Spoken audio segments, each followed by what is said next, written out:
Welcome. This is the Keys to Understanding the Middle East podcast. I'm your host, Melinda McClymans. I'm the Assistant Director of the Middle East Studies Center at Ohio State University, and I'm joined by my co-host, our intrepid intern, Rahma Anjun. She's our lead intern at the Middle East Studies Center. And our guest today is Kyle Olson. We're really pleased he's pulled some time out of his busy schedule, and this is definitely a busy time for a lot of faculty. So thank you so much, Kyle Olson, for joining us.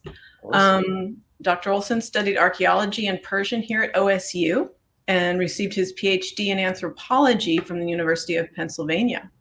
Now he's working as a lecturer at Washington University, and he has conducted surveys in Oman, Turkmenistan, and Hungary. He's also lectured on archaeology worldwide. His research focuses on the relationship between cultural exchange and statecraft. We welcome Kyle Olson. Thanks for having me. Hi, so I'm just going to be asking a few questions. I'm going to start kind of asking about your relationship with the field and your experience with your education and how that's affected you. So first of all, how would you say that your knowledge of Persian has affected and helped your relationship with the field and with Iran? That's a great question. Simply like the work that I did as a graduate student and which I continue to do now as a lecturer wouldn't be possible without the language training. So, in fact, actually, interestingly enough, I started studying Persian really before I got into archaeology. I came into Ohio State as an anthropology linguistics double major and chose to study Persian. Not for any like real serious or particular reason. I had a friend who took the class before me and recommended the teacher. And I said, all right, why not? I want to learn, a different language. And at the time, and it still is considered a critical language, for according to the government and our educational institutions. So yeah, I just kind of went for it, and it really captured me. And Ohio State was a great place to study Persian in that time. I haven't kept up with the department since, but at the time we had some pretty like world-leading scholars in the field teaching Persian at Ohio State. Dick Davis, translator of the Shahnameh. Margaret Mills, who was a folklorist who worked in Afghanistan primarily.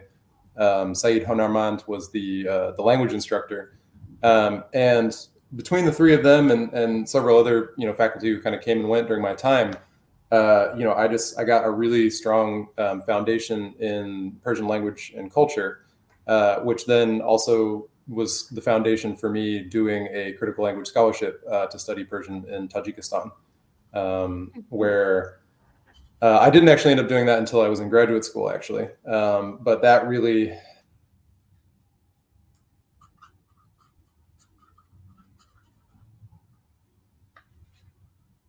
took what up to that point had been primarily the connection went for a second there. My screen was pinwheeling. Where was I? Well, he's just mentioned Tajikistan, and then it got a little bit dicey. Yeah. Well, yeah. So prior to going to Tajikistan, for me, Persian was primarily a research language, something that I used in the library. And that was actually a really important part of that portion of my career, because what I basically did as my kind of self-directed study leading into what eventually became a serious research program, the beginnings of one anyway, was I went to the library and I checked out every book that I could get my hands on that was about archaeology in Iran. And interestingly enough, Ohio State actually had a somewhat robust collection, although dated, of that. And so I, along with the language teachers, worked my way through these, site reports and articles and various writings in Persian about the archaeology of Iran. And that was like a very central component of my actually learning the language.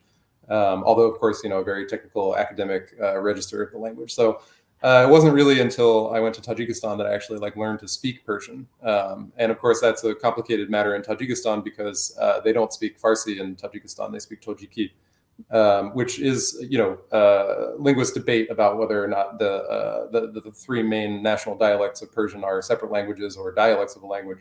We don't need to get into that, I guess. But in any case, they are different. They're quite different. And my host family didn't really speak Farsi. So I was taking Farsi in the language school and then going home. And, my family were Samarkandi. So like they were primarily Uzbek speakers, actually. And we mostly communicated in Russian at home. So that was a real, that summer, that program was a real, cross-linguistic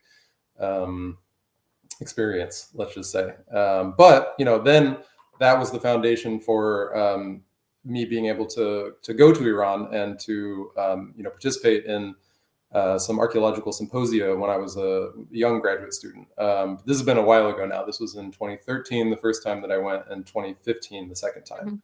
And that was a very different moment. That was the lead up to the nuclear deal to Barjam. And in fact, actually, my last day in Iran was the day that the nuclear deal was actually implemented. Like they signed it in the summer. They said, yes, we're going to do this. And then I believe it was October 30th was the day that the deal went into effect.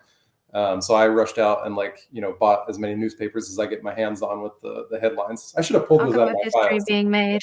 Yeah, right. But unfortunately, that was the last time that I went to Iran. So everything since then has been remotely. But I would say that my role professionally, one of my professional roles anyway, has been being involved in the American Schools of Overseas Research, which is the main Near Eastern archaeology society, scholarly organization in the U.S. And they have a standing session every year, Archaeology of Iran, which until I took over the position was run by one of my committee members from graduate school. But anyway, the point is that until the Donald Trump's travel ban, the executive orders, we were able to bring Iranian scholars here to the United States. And so, my role was basically to stick with them and, do what I could to introduce them to the broader scholarly community here, and just to get to know people and make connections, and try to keep the link alive between our two scholarly communities. One which has very, very deep roots, as I have also come to research, but I don't want to get ahead of myself. Yeah, so I've heard a lot about, I guess, the dynamic between the scholarly usage of the language and the social aspects of it, and how it's kind of interacted with the material conditions. Like, for example, maybe it's not actually the dominant language in a place, and there's many different dialects. Oh yeah. And the complexity. I'd love to hear a story if you happen to have any stories about a time that your academic knowledge of Persian has affected your interpersonal relationship. I'm thinking specifically when you went to Iran, but also with any of the lecturers that you've invited.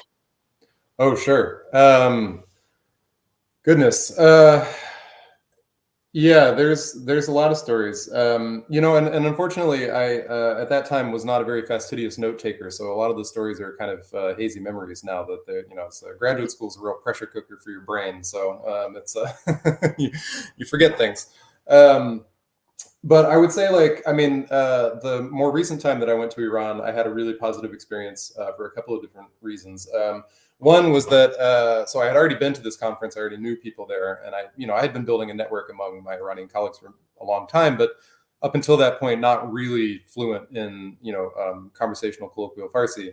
But when I came to this conference, it was just a couple of months after having been to Tajikistan. So I was really at the peak of my, fluency, let's say. And I chose to do a somewhat daring thing and give my presentation at the conference in Farsi. Now I had to write it out and read it from a script, but I did it. And that really, people have not forgotten that. And that was almost 10 years ago. So in addition to that, that's kind of tooting my own horn a little bit, but the more, I guess, relevant story to that would be after this conference, I had a colleague who I was actually planning to do my dissertation fieldwork research with, a collaborator. He and I went and visited his primary field site together. And so we traveled by train from Tehran to the region where he was working. And, you know, of course, it's like if you're a foreigner on an Iranian train, you're an object of considerable curiosity, especially an American, you know, and like these are, it's quite the route, let me tell you. The train track, it goes from Tehran to Nishabur. And so it's like right along the southern edge of the Alborz Mountains, on the edge of the Kabir. And it's a beautiful and sparse landscape, but you see, especially in the areas where you're passing along the sort of like oasis settlements like Damghan or where have you, and there's a lot of like activity, and you know, you go to the end of the train to like share a cigarette with somebody, and you get to talking, and they like ask you like, how do you know about this? How do you know about that? What's the, you know, like what who are you? Why are we talking right now? These kinds of things. So you know, those are.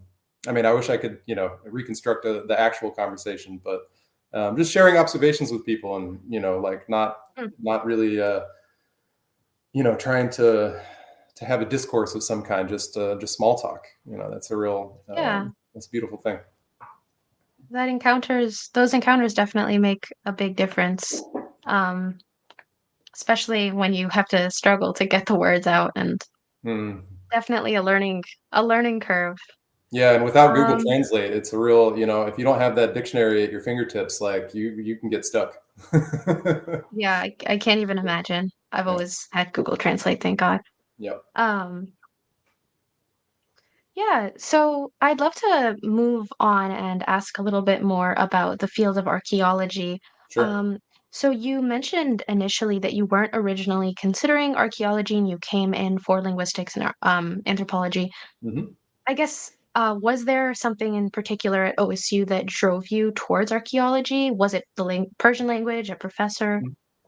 Yeah, I mean, I was always interested in history and a lot of things that, you know, go into archaeology. But the main path there was that, you know, I realized pretty quickly that I really liked anthropology and that I wanted to get involved in like actually doing real research as an undergraduate. And, you know, Ohio State has a pretty well-developed, let's call it architecture for supporting undergraduate research, like the Denman Forum. I don't know if that's still around, or all these, I mean, the undergraduate research office, they really, it's a great place for that. Truly, I mean, you know, anyway, so through various coursework options and building relationships with faculty in the Department of Anthropology there, I started to, you know,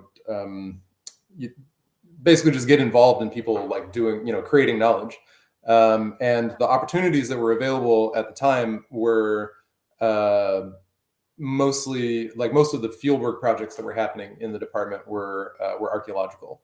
And so I just said, I was like, all right, like I want to go, I want to travel, I want to be a part of something. That's what's available, I'll do it. And you know, then one thing leads to another. You know, you go, you enjoy yourself. You know, you meet mentors and people who ask you questions and try to figure out what you're interested in, and you know, help you make decisions about what you're going to do next with your career. Or you know, sometimes they kind of push you in one direction or another. And yeah, that it just kind of built organically over time. So my first fieldwork experience at OSU was in Hungary, as was mentioned by Melinda. And that was with Professor Richard Yerkes, who probably has retired by now, I would imagine, maybe not. But in any case, yeah, I did that for 3 seasons. I also went to Oman with Joy McCorriston, who is definitely still around at Ohio State. Joy has been a big booster of mine over the years. Really, like she if not for her, I wouldn't be where I am. That's a fact. Yeah. What else? Oh, yeah, right. Of course. She's awesome. She's awesome. Joy's amazing. She's a superstar. She's the director of the Middle East Studies Center these days now too. Ah, that's right. I think I knew that. Yeah. So she's the one who connected us. Right. Got it. Yeah. Really? Yeah, Joy and I are going to be trying to, after all this time, write a paper together in the spring about some of the work that we did together in Oman. Oh, really? Oh, yeah, great. Yeah. It just got away from us, you know, as things do. You know, finishing graduate school and then getting started as a professor is kind of a volatile time in one's career. And oh my God, you know, yeah. She's had a lot of other stuff going on too. So, but we're going to get to it, and it'll be cool. Yeah. That's great. Yeah, but Joy also, you know, the thing that really made the big difference with Joy after I went to I guess this kind of started before I went to the field with her. But anyway, she was my advisor. And she encouraged me to really like dive into, to build out this interest in the, let's say, just like the archaeology of Western Asia. And so under her guidance, I put together a reading list, a really broad one about a time period that I was interested in, and I just, went for it. I just tried to, read everything I could get my hands on, basically. And one of the outcomes of that was that I read an article by a scholar. His name is Christopher Thornton, and he was one of the more like recent Americans to publish, in serious journals on the archaeology of Iran. And so I just emailed him. I wrote to him and I told him what I was interested in, what I was doing, and if he could offer me any advice or help or what have you. And he wrote me back like an hour later, called me on the phone, and invited me to come to Philadelphia to come to the Penn Museum, where there are these, massive, truly enormous collections of Iranian antiquities. And so I went. I got on the Greyhound. I went overnight to Philadelphia. And that was really the point of departure for everything else that came after, because I then, basically went on to work at the Penn Museum for 10 years on, collections of Iranian artifacts and documents. So, yeah. Yeah, I heard a little bit about how you kind of sort of found yourself in the field, not necessarily like that you chose it and then I guess it grew on you. So my question then is for the general student who doesn't find Hmm. themselves in the field of archaeology, why should everyone care about archaeology and like what are its implications for all of the other fields, like on Ooh. history, for example? All right. Yeah, that's a great question. Yeah, I think it can be a little bit difficult sometimes to make a case for any one or another of the academic disciplines and their value. But I think one of the things that's really important about archaeology is that, and I think this is also true of history as well. But with archaeology, it's people have this really strong. How should I put it exactly? There's a really tight articulation in many societies between a people's identity and a sense of their past. And I mean, by no accident, certainly, right? As famous scholars such as like Benedict Anderson have written about this, imagined communities, like this is a central part of a nation building project, actually, is to have some sort of authorized discourse of pastness that people can attach their identities to, whether bottom up or top down. It's usually a combination of both. And so people really do feel this very strong, affective connection with the past and traces of the past, and their connection to their ancestors and to the land and to all these markers of identity and so on. And you don't have to go very far to see all of this. It's out there in plain sight, basically. And so I guess on that level, that's one argument for the value of archaeology, is just that like that's kind of the scope of our discipline, is the dealing with the material remains of the past, right? And archaeology has been very directly uptaken within certain nation building projects. Like in some countries, it's very explicit how this sort of like national revitalization or national liberation movements or what have you in the 20th century or 19th century even draw on archaeological evidence as a source of legitimacy and or as a project of bringing people together into this homogenous unit that is the ethnos, the basis for the one nation, one people, one language, one tradition, one culture, etc. Like this very fundamental political process that we have as part of our experience of being moderns or whatever. So archaeology, it has a very, very wide relevance on many different levels. I mean, that's just in terms of like people, identity, and belonging. But we can talk about the economics of archaeology, the way that archaeological resources are used as in tourism and heritage tourism, the regulatory and compliance archaeology, which is actually by dollar figure and employment statistics far and away the largest sector in the discipline, which has a huge economic footprint. I mean, billions of dollars. So it's basically the far be it from the sort of disinterested academic study of dusty things. I think archaeology is an incredibly contemporary, a discipline with incredible contemporary relevance.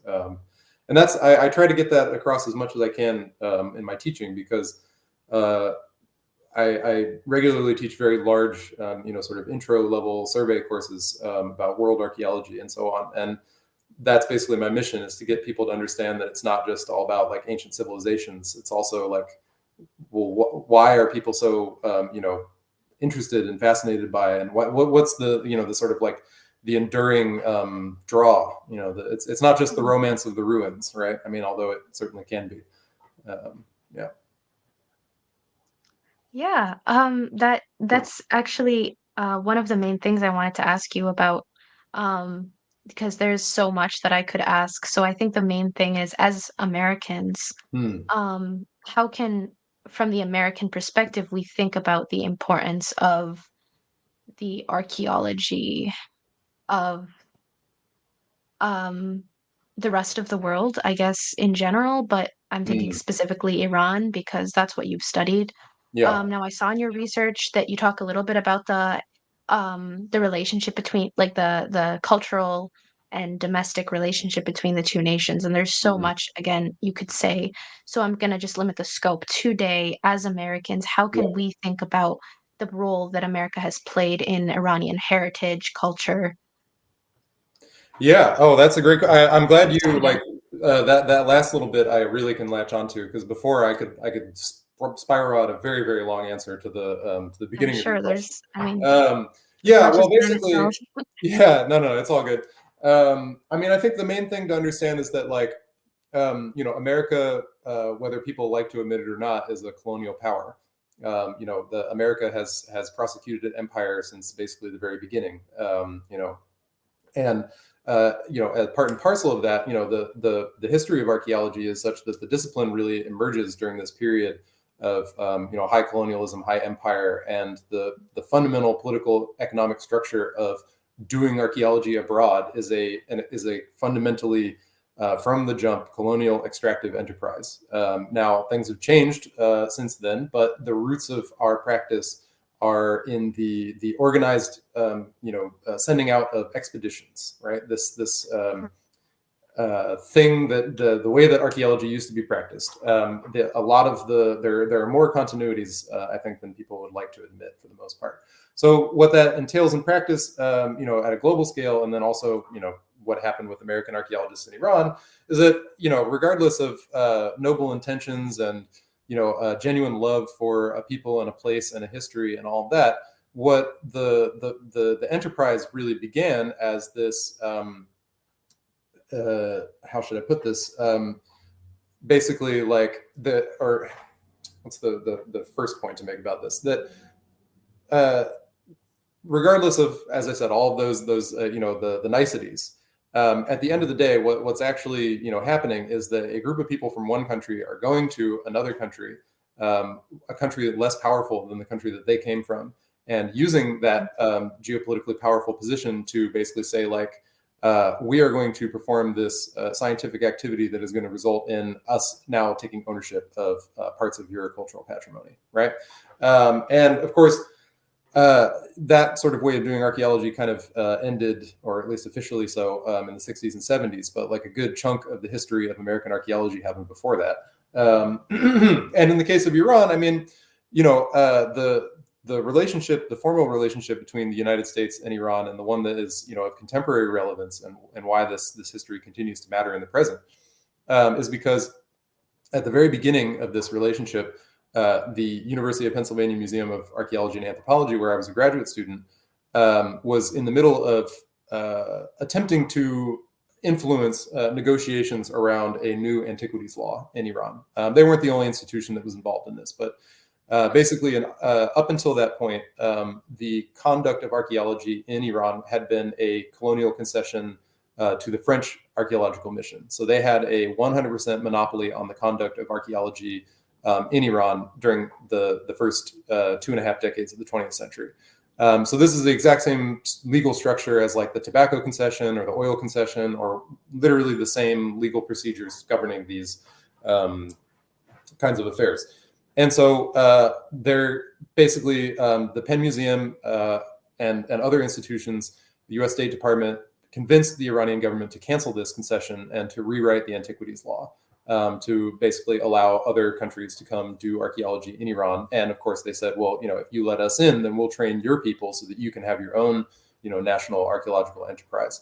And after a number of years of that basically going nowhere, the Penn Museum got tired and they sent a new person, this guy, Frederick Wolson, to Iran to basically like speed up the process. And through a variety, a long and complicated story that I had to piece together through archival sources, he pulled it off. And the reason why this minor figure, who really is not remarkable for any other reason, is worth mentioning is because immediately after helping them, rewrite the antiquities law, getting it through the Iranian Majlis, getting it, actually authorized into law, he was the very first American archaeologist to then conduct an archaeological excavation in Iran. And the half of the divided collection that resulted from his excavation was actually the collection that I worked on for my undergraduate thesis when I was a student at Ohio State. So there's a real personal connection here to this stuff. Wow. Yeah, and then so I ended up towards the end of graduate school, I wrote an article about this historical episode because it was, I had all the documents right in front of me, basically, and I felt that it was worth looking into because, I came to more strongly feel, and getting back to the contemporary and present relevance of this, is that in my trips when I went to Iran, I asked people about the condition and the status of the other half of these collections that I knew very, very well. And, they would say, oh, well, it's here, it's there. We're nobody's really working on it because we don't have the documentation, and it's kind of unclear what to do about it. And so then it kind of became, it was like, oh, well, wouldn't it be worthwhile to reunite these collections to make them whole so that people could actually, get the best use out of them, and not just whole in terms of the objects together, because that's frankly going to be kind of impossible. But and that's a separate issue that we can talk about more later if you're interested. But in any case, it became, I think, really important, or I came to believe in the importance of sharing the information to make the records, because they had the objects but not the actual field notes and the things that the excavator wrote about. They just had a simple object accession sheet with some minor details, and then the objects themselves, which are, of course, there's a lot you can do with that, but archaeology is as much about interpreting context and spatial and temporal relationships as it is about documenting stuff. And without that information, it's very difficult to tell a compelling story using archaeological materials. There was another thing that I was going to say, but I maybe I'll stop there. Yeah, so I just, based on everything that you've shared, which is so rich, you mentioned, I think, what sounds like encounters with other archaeologists in Iran that kind of shaped how you saw the field of archaeology, and I guess the limitations, or maybe the privileges, of being an archaeologist in America. And I think I'd really like to hear more about the access that maybe archaeologists in Iran have to certain opportunities, and the amount of limitations that they might face, and the relationships that they would have with American archaeologists. How has that played out for you? That I guess I'll call it neo-colonial relationship. Sure. Yeah. I mean, there's a lot to say about that. I would say the main thing that I want to highlight first and foremost, especially in terms of opportunities, access, power imbalances, and so on and so forth, is that for the last 5 years we've been living under the conditions of well, it was rescinded, but the travel ban. This era with the maximum pressure. Sanctions policy from the Trump administration, which has, not considerably changed. It's the relationship still is very poor, and so Iranians are subject to all manner of different restrictions and barriers on a bunch of different levels as a result of these American foreign policies. And I would say that the main way that manifests is that first of all, it makes it very difficult for Iranian researchers to come here to the United States. not only is it prohibitively expensive, but even if they do get the money, like the bureaucratic procedures of like getting visas and arranging the travel, like, I might be getting a bit beyond my realm of expertise here, but my understanding is that like the Iranian like the internal banking system of Iran is not connected to the, like, you can't pay for international flight to come to the US from an Iranian bank account. These sorts of problems that might not actually be factual, but like those sorts of problems, right? That come up, just a whole You're plethora. right. Yeah. It's top to bottom big problems, right? So like before the travel ban, almost every year, a group of Iranians would come with financial support from the American Schools of Overseas Research to our annual meeting, and they would come and present their research and tour around and go visit museums and make professional connections and all of this. And it was a trickle, but it was something. There were still people coming every year, and certainly there were Iranian graduate students coming to get degrees in the United States pretty regularly. Still are, admittedly, but fewer now than there were. And then also, reciprocally, like very difficult for Americans to go to Iran. Like those conferences that I went to in 2013, 2015, those were very special events. I didn't fully appreciate it at the time, how difficult it was to set all that up. In terms of like, for example, okay, I should have mentioned this when you asked me about the anecdotes, personal stories. So, the whole process of actually getting to go to Iran as an American under those conditions was so absurd. From like, I had to, go in person to the special interest section of the Pakistani embassy in Georgetown to like, go to the weird visa processing office and, like take a week out of my life to, be constantly going back and forth like Kafka's The Trial with all their bureaucratic procedures and different documents and photos and this and that you need that you couldn't find out about online. You had to get, whatever. Anyway, the point is, it's like the barriers are on both sides as a result of this, political impasse between the two nations. And it has a huge impact on archaeology because basically where there was previously a pretty regular exchange and flow of people and materials and knowledge and expertise. Especially like pre-revolution, Iran was one of America's major partners, like in so many different domains, and archaeology was no different. There was two whole major generations of American archaeologists did their like sort of early career defining research in Iran. And of course, after the revolution, all of those people either like struggled to continue in academia or they moved to a different region as the focus of their research. So yeah, it's been it's tough. It's a real challenge. And the language barrier really doesn't help because very few Americans learn Farsi, basically.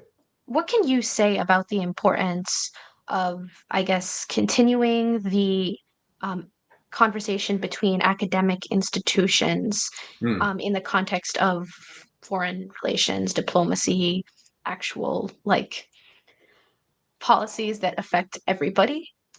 So I guess I'll say, why do intellectuals matter to everybody? Yeah, sure. No, I think that's really important because actually, so one of the I think very important arguments that can be made about the importance of this kind of work of cultural exchange in the realm of archaeology, you don't have to look any further than several recent high-profile cases of repatriation, or not in every case is it actually repatriation, but the point is that objects that have been stored and stewarded here in the United States going back to Iran. So since 2019, there have been several high-profile examples of this, whereby collections of Iranian antiquities stored here in the United States have been, physically handed off to people in Iran for their ongoing care. And so some of these are things that were, let's say, looted objects that were, circulating in the art market and that whole, antiquities trafficking business, whereas others were, basically, I'll be specific, the Persepolis fortification archive tablet collection that was at the University of Chicago, which was a long-term loan. Actually, it was excavated during the what's now known as the Institute for the Study of Ancient Cultures, formerly known as the Oriental Institute, excavations of Persepolis in the 1930s.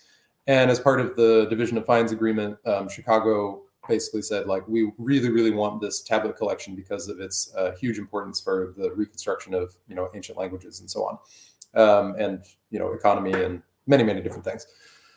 But anyways, the agreement was always that the stuff would go back when it was finished being documented. And it took them from the 1930s until 2019 to get it documented. And then when basically like the when the conditions were right, they managed to set it up and make it happen. And that was a really like monumental piece of scholarship, both to prepare the collection for its return, then for the political will and ability and just execution of making the thing actually happen. Like, serious applause for that. But what the reason why it's important beyond just the story of the stuff itself is because that's one of the only times that there like anything positive about diplomacy between the United States and Iran has happened in a while. Like, in terms of American scholars and Iranian scholars working together on a joint collective project, to return these objects that are were never intended to stay in the United States in the first place, but to make good on this agreement that was agreed upon decades and decades ago, and not just honoring commitments and obligations, but also the person-to-person connections and contacts. Like, this was very, very important that the two principals involved here, the former director of ISAC, Christopher Woods, now is the director of the Penn Museum, by the way, and then the director of the National Museum, the Iran Bastan in Tehran, Jebir al-Nokande, having these sort of like high-level bilateral institution, like world-class institution leading figures, scholars, museum professionals, having these like direct person-to-person contacts and building the repertoire of shared experience and of working together collaboratively on this, like that's huge. That's not happening in most other sectors. Full stop. Like, that's not a feature of U.S.-Iranian relations. Absolutely. I mean, that's amazing. Are they still working together? Are they like? Yeah, the return is unfinished. Actually, they still have some ways to go. And there are other categories of objects and other. I mean, once you get something started, then the work is never ending, basically. But yeah. Do you think they'll continue into the future to work together? Maybe to develop the knowledge related to those artifacts? I sure hope so. I hope so too. I also sincerely hope that their experience can inspire people at other museums in the United States. And I mean, I think to the credit of my close colleagues in this field, like, everyone is aware of what needs to be done, and the right course of action of how to move forward. But the problem is that it's a question of resources, a question of labor, a question of it just like there's a lot of very complicated and messy puzzles that have to be solved, and it just takes time and energy. And with academic careers being such as they are, people have a lot of pressures to do other things, which is why in a lot of cases this work has remained unfinished until now.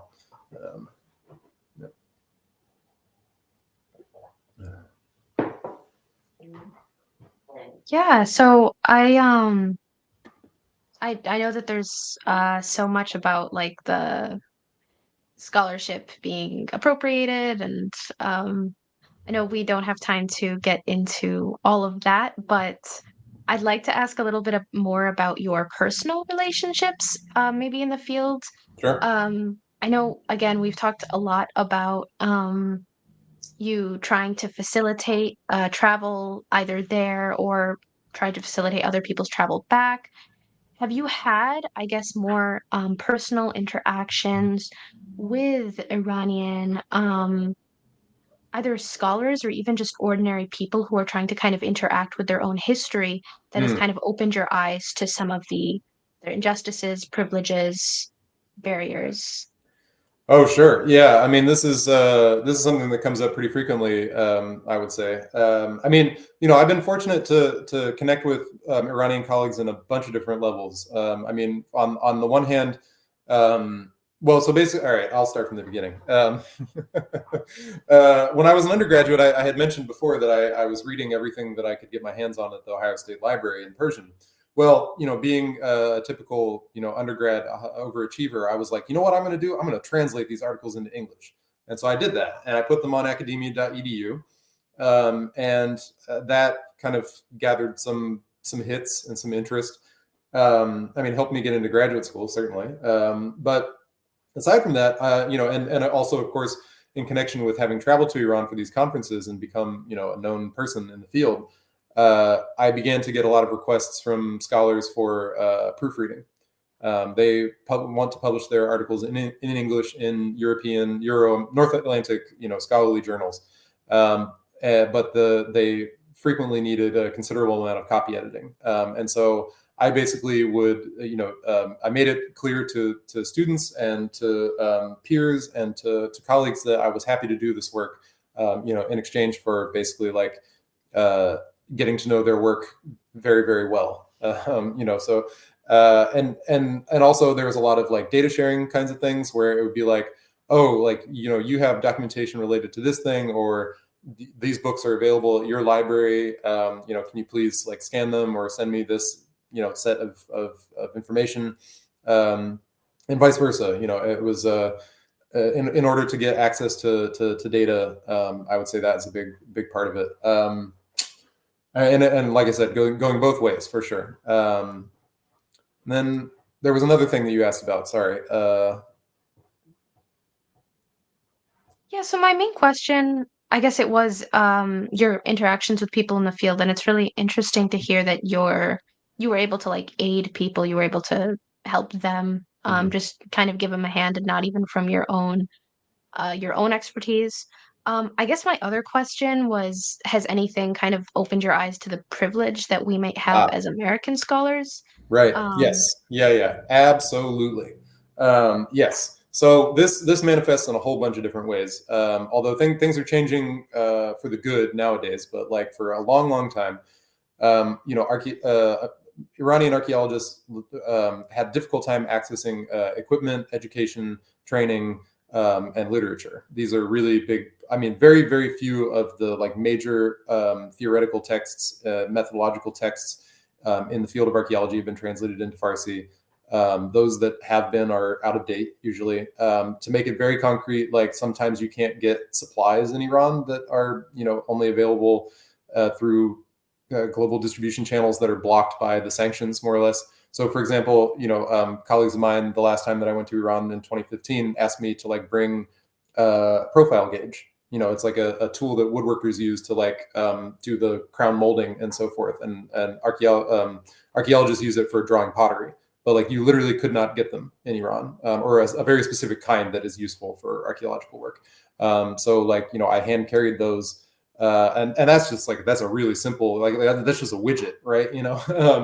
All the way up to things like, being able to purchase, again, this is something that has changed, but like certain kinds of technologies that were difficult to get a hold of, such as UAVs, or otherwise known as drones.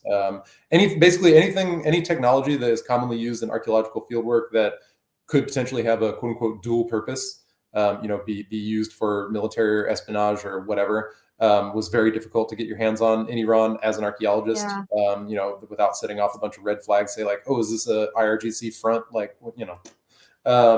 and then just like educational opportunities, again, with the sanctions and the general geopolitical pariah status of Iran, very difficult for Iranian students, and also economic factors to access education outside of Iran. And the Iranian university system, being such as it is, like, again, subject to sanctions for decades, has basically, like, without putting the blame on anybody, the structure of the system is such that like they just don't have access to the same kinds of resources that we do, and you just see that on a systemic level. It affects everything from top to bottom, and it's mostly a policy choice because Iran was a highly technologically advanced, high human resources, high quality education, and then revolution, war, global isolation over the course of decades, just tanked all that.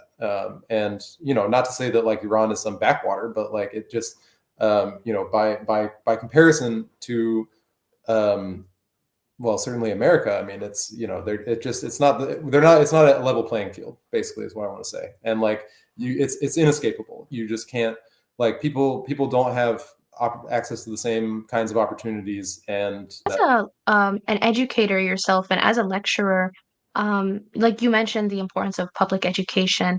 Mhm. So I guess now I'll bring you back to or Washington University and Sure. your experiences teaching students.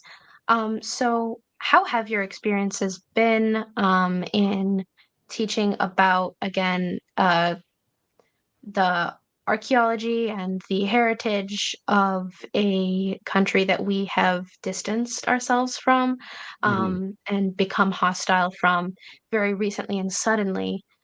So how has that been in terms of public education for you? Sure. Yeah. I mean, I think there's a lot to say about that. So I appreciate the question. I mean, I would say that I don't. It doesn't come up too directly usually. Mhm. So there is not very much appetite or interest at WashU for much of anything about Iran, and that's across disciplines, unfortunately. Mhm. But and nor is there a, like, large Iranian community here in St. Louis. Right. It's like if I No, was at OSP UCLA too. or back at Penn, that would be a little different.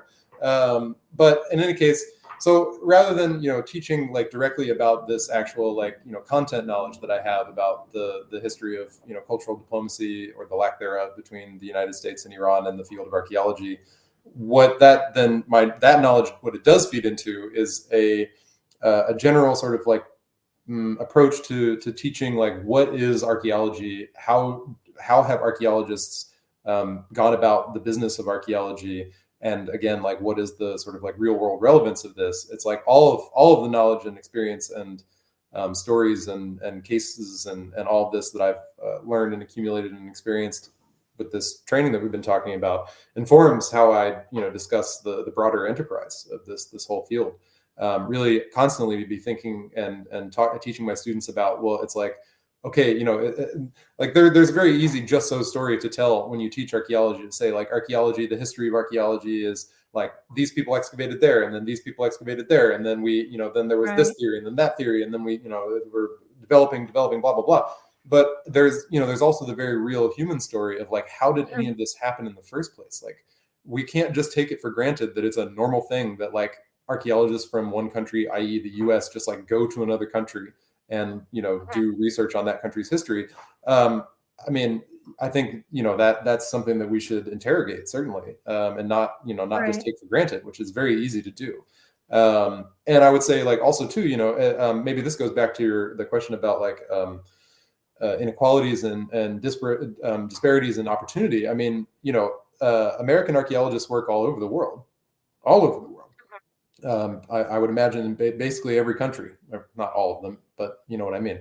Um, and in all of the years that I've been interested in these sorts of questions, I've tried to accumulate information about foreign archaeological missions coming and working here in the United States.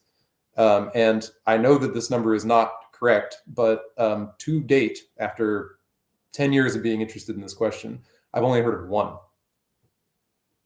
And that was an Italian mission that came here to St. Louis, to Cahokia, about 10 years Wow. ago. And so, yeah, that I think that tells the whole story. Is like, Yeah. there's one American project in every province of Italy every year.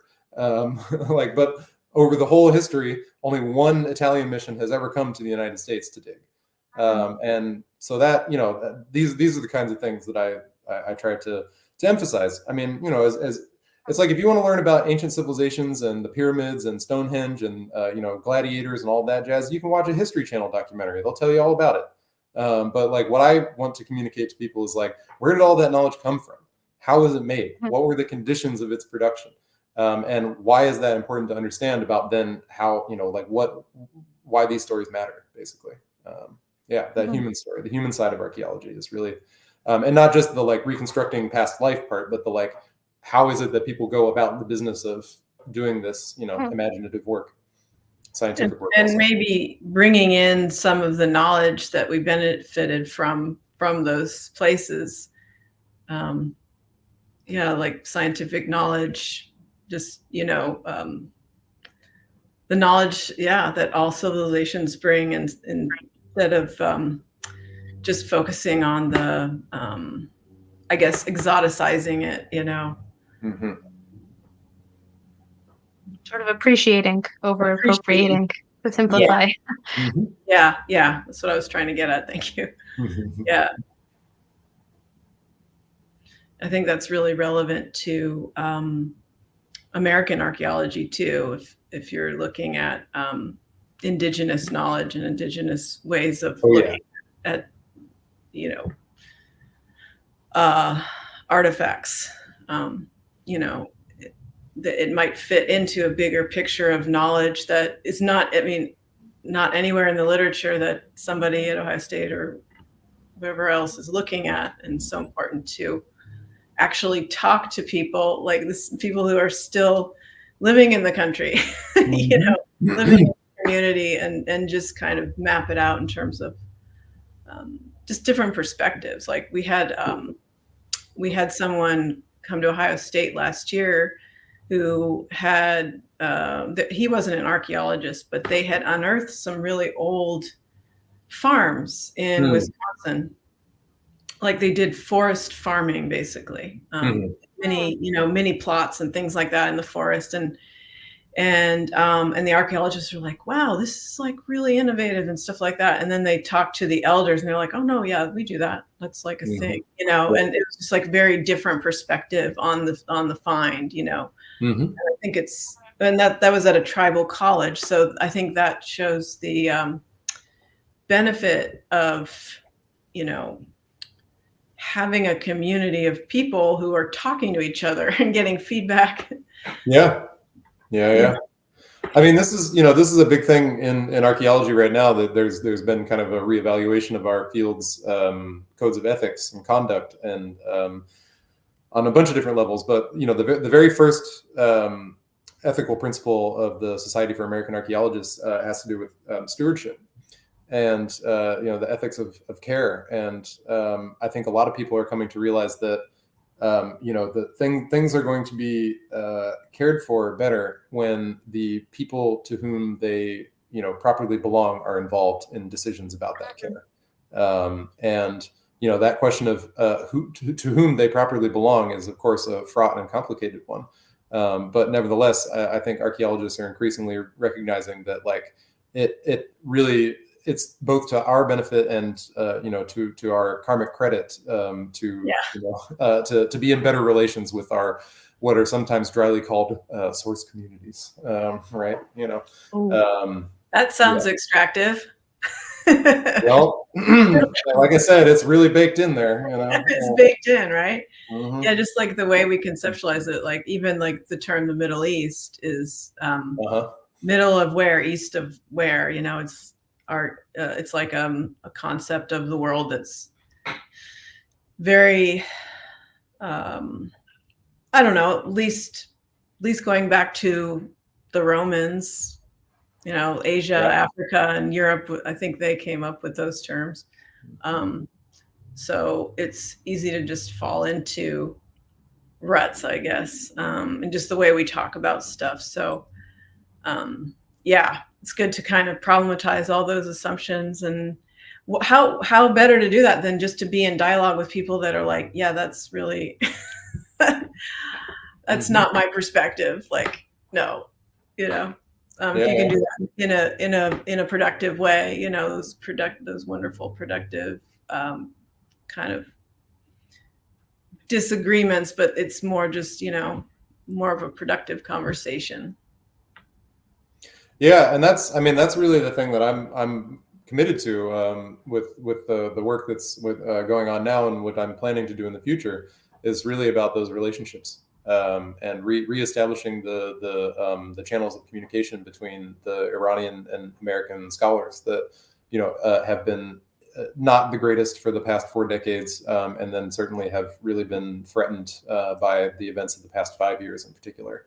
And I'm really glad to report, I can't say much in terms of actual details on this, but there were conversations at the most recent edition of the ASOR conference about all of us, like junior scholars in particular, but not exclusively, those of us who are interested in these questions, specifically about the archaeology of Iran and collections of Iranian antiquities in America, to get together and really think how we can basically, like with our powers combined, move the needle, basically, to reestablish these relationships in a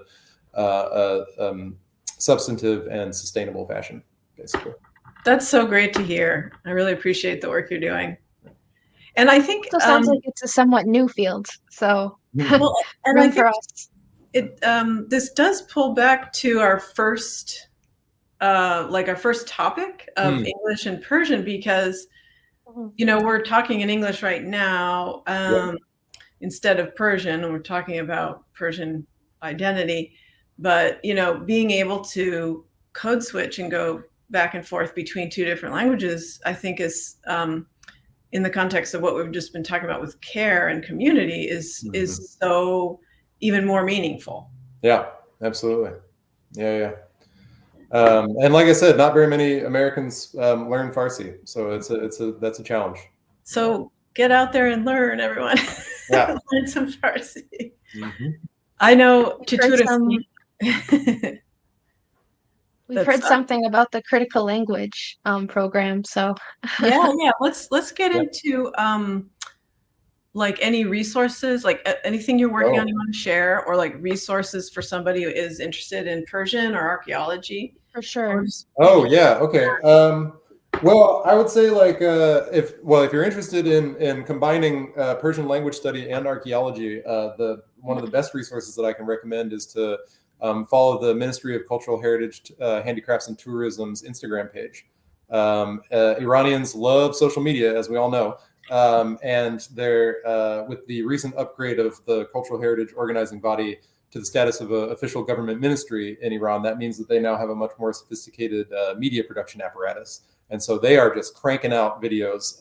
Every important heritage site in an important city in Iran, they're sending reporters out there and people to go narrate facts about the history of these sites and the archaeology that's been done there with let's say like medium quality production values on the whole, but this is it's not like influencer quality, but nevertheless, like it's good standard media Persian at a reasonable pace that you can actually understand as a language learner, and I think they're frequently entertaining and informative, most importantly. That's the big one, I would say. Yeah, and we'll be sharing this information on the podcast page afterwards.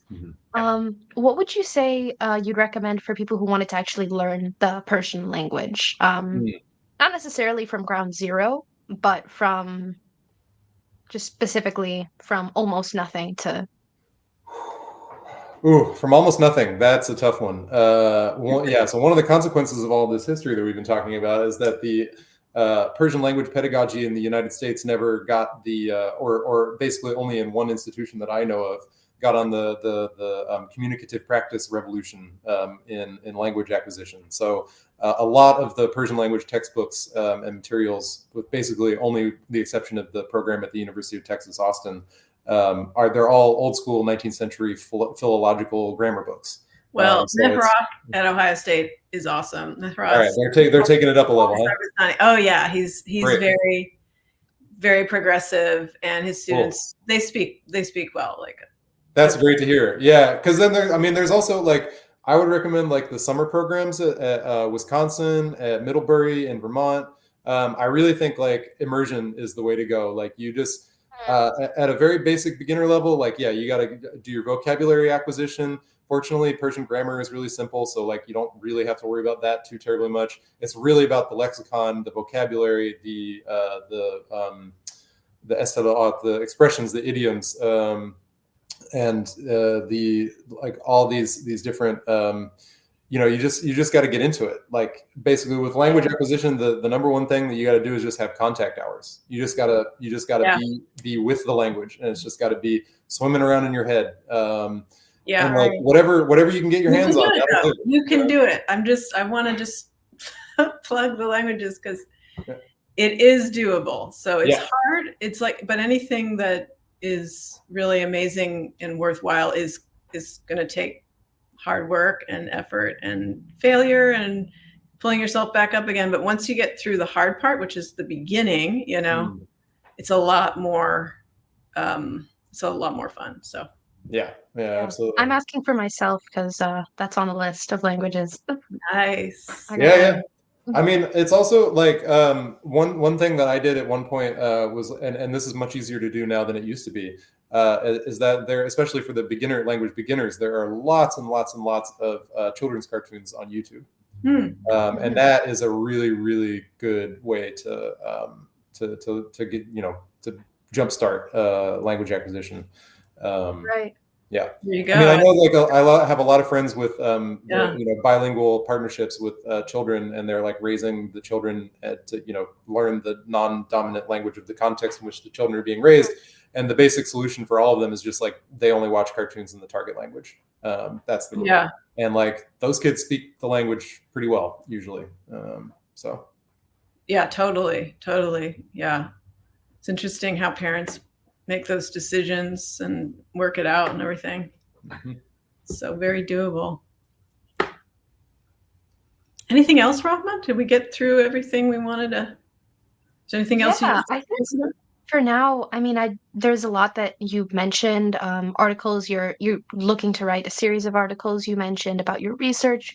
I'd love if you could let us know where that goes so we can kind of push it out. And writing an article about your work in Oman with Dr. McCorriston. I'd love to hear about that in the future. But for now, I think that's all, just to keep it within the hour. And thank you so much for sharing with us. You were articulate enough to make even me understand. And I don't know a single thing about archaeology. I tried to take one anthropology class, just one. So yeah, that's all for me. Thank you so much for sharing. Yeah, thanks for inviting me. This was fun. This was really interesting. Thank you so much.